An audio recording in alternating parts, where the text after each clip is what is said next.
Selamat malam, kita akan mencoba untuk review trading jangka minggu ya dalam waktu seminggu ke depan seperti itu.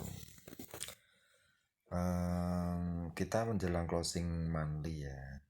Oke, closing monthly ini harus diperhatikan Desember closing. Oke, itu Jumat depan itu sekitar tanggal 30 udah closing. Closing ini sih 31, tanggal 1 udah Senin lagi ya kan. Tanggal 1 udah Minggu, terus Seninnya udah tanggal 2. Nah, untuk monthly-nya kita nanti harus cek juga harga closing monthly. Closingnya nanti ya kita lihat apakah dia sanggup di atas ini. Kalau dari weekly kan kemarin kita bahas di 1818. Nah, monthly ini ada di 1785. Lihat harga high-nya 1785. Oke. 1785 ini kita lihat body buyer-nya, body buyer yang terbaru. Ini kan seller dari 1785 sampai low ini berikutnya 1757. Oke. Nah, closingnya Desember ini muatannya kan ini bodinya kan body buyer ya, sedang ditekan seller dari atas.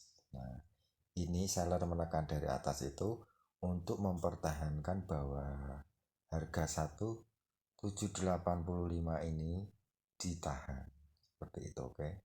Jadi jika Desember closingnya itu di bawah 1785 maka tidak dapat disebut break resisten, paham ya.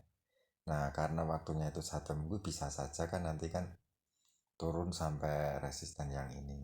Ini kan resistennya dari ini, dari low-nya ini.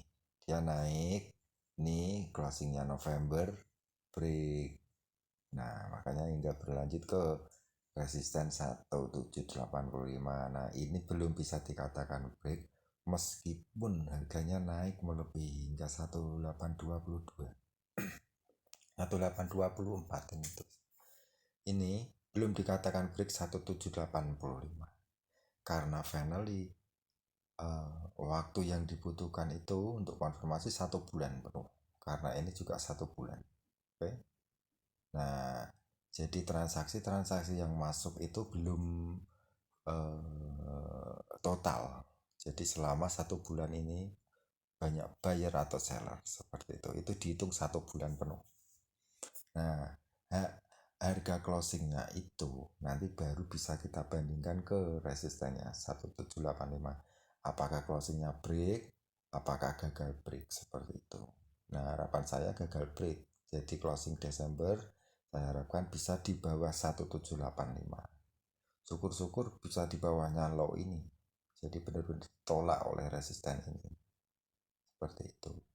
Jadi ini resistennya dari 1785 hingga 1750. Berapa tadi harga low? 1757. Oke. Jadi jika dia keluar di bawah 1757 maka itu ditolak oleh resisten ini. Oke. Tolak akan berhadapan dengan di sini lagi atau support-support yang ada di sini seperti itu. Nah, kita lihatnya dari support weekly. Weekly-nya kemarin kita bahas masih sama ya, di 1727, 1690 dan 1654. Oke. Ini kita kasih garis juga 1654. Oke, sekitar 1655 654 ya ini ya. Nah, ini support buyer nih, posisi buyer kita bisa cek di time frame yang lebih rendah. Nah, ini bayarnya kita lihat. Nah, sampai bisa lihat kan ini buyer 1690 buyer ini kan yang menginginkan naik, dia itu turun banyak syarat kan. Nah, buyer itu nyempil masuk gitu loh. Ini masuk 1727 udah dites gagal berikan naik. Nah, jika ini nanti sudah terkonfirmasi gagal break 1818 maka supportnya yang 1717 ini dipertanyakan. Ini kenapa supportnya tidak kuat untuk break 1818, maka kita tes hingga ke support berikutnya 1690. Seller ini pernah menginginkan break 1690, break ini atau break ini seller ini posisi nge-sell ini terfloating. Oke, paham ya? Ini kan sell nih, naik turun, seller masuk kan di bawah, naik lagi. Nah ini makanya disebut eh, posisi seller yang terfloating. Jadi sebagian orang menggunakan ini menjadi support, padahal bukan. Support itu harus mendukung posisi buy, maka ketika dia jatuh harusnya yang mendukung posisi buy ya posisi buyer juga. Ini posisi buy-nya di sini. Inilah yang mendukung buyer masuk. Ini support, ini support. Nah, buyer mendukung buyer pas kan. Kalau seller mendukung buyer mana mungkin, dia bermusuhan. Jadi ini 1690 akan ditahan oleh buyer baru itu.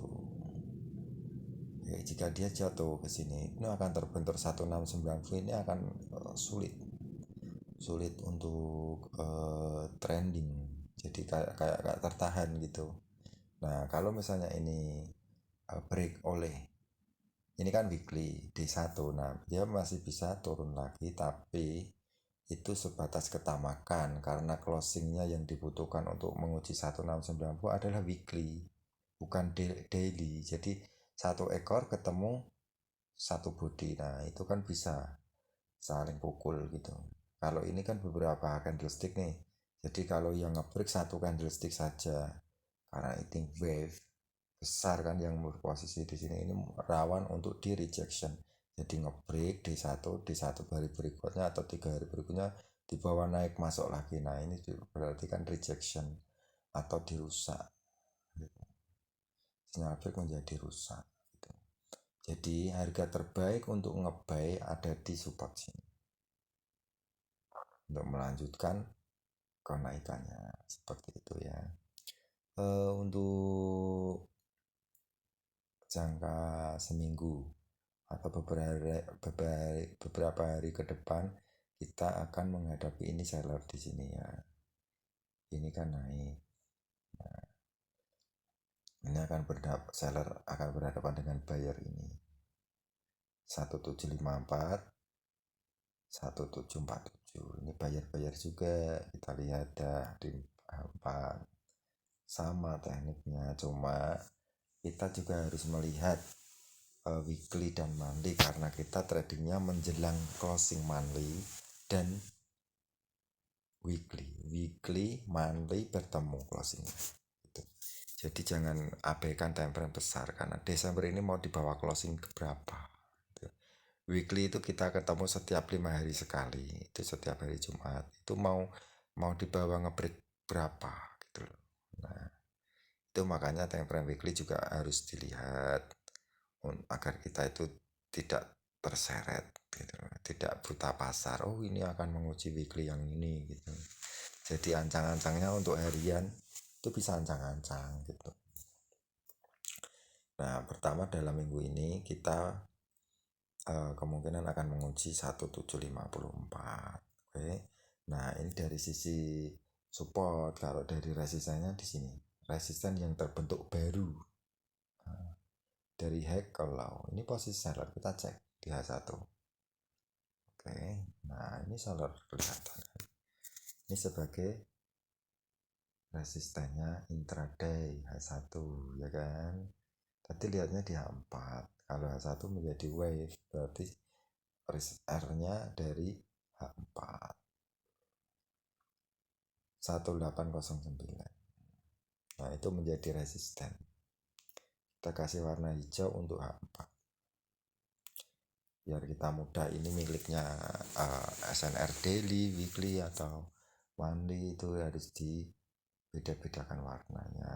Nah ini 1809 ini jika dia naik ini untuk menjadi posisi sell terbaru sebaiknya, entah ini diuji nyampe atau hanya sebatas sebelum sampai hack sudah direspon oleh seller, ya kita lihatnya besok Senin atau hari berapa, Selasa atau berapa itu.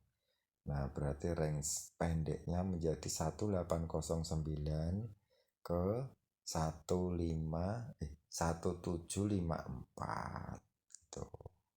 Jadi range pendeknya menjadi ini 1754, kita warnai hijau juga. Oke, nah ini untuk seminggu ke depan. Jadi kita akan memperebutkan closing H4 break 1809 atau 1754. Ini kalau dari D1 kok enggak sama dengan H4 ya. Baiknya 1807 untuk D1. Jadi selama D1 tidak break 1807 ini layak sell untuk jatuh ke 1754. Ini diuji kan, ini seller besar. Nah ini yang diuji ini. Oke. Jadi kita itu trading itu antara buyer dan seller, itu saling adu kekuatan, saling tonjok. Ketika nanti bayarnya naik ketemu 18 ini milik weekly-nya tahun 2020, tendang gitu. Ini naik tendang lagi gitu.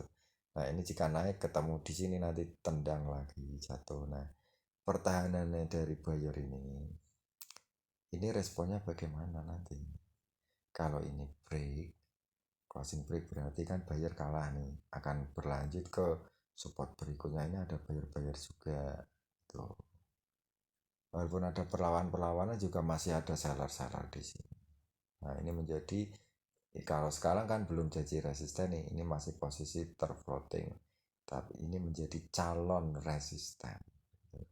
Ketika dia turun kemudian direspon, nah ini akan berhadapan dengan seller ini juga. Ini sudah menjadi resisten gitu, untuk terus menggempur posisi buyer ini hingga kalah dan menuju ke 1690 sesuai target jangka panjangnya.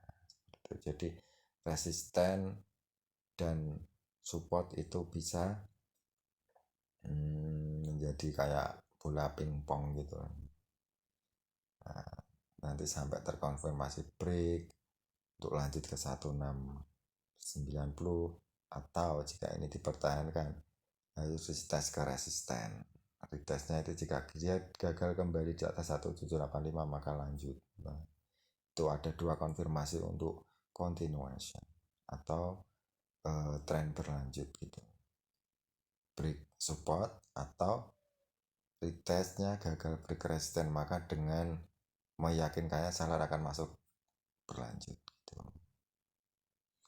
Oke, terima kasih, dipahami ya, semoga bermanfaat dan salam profit.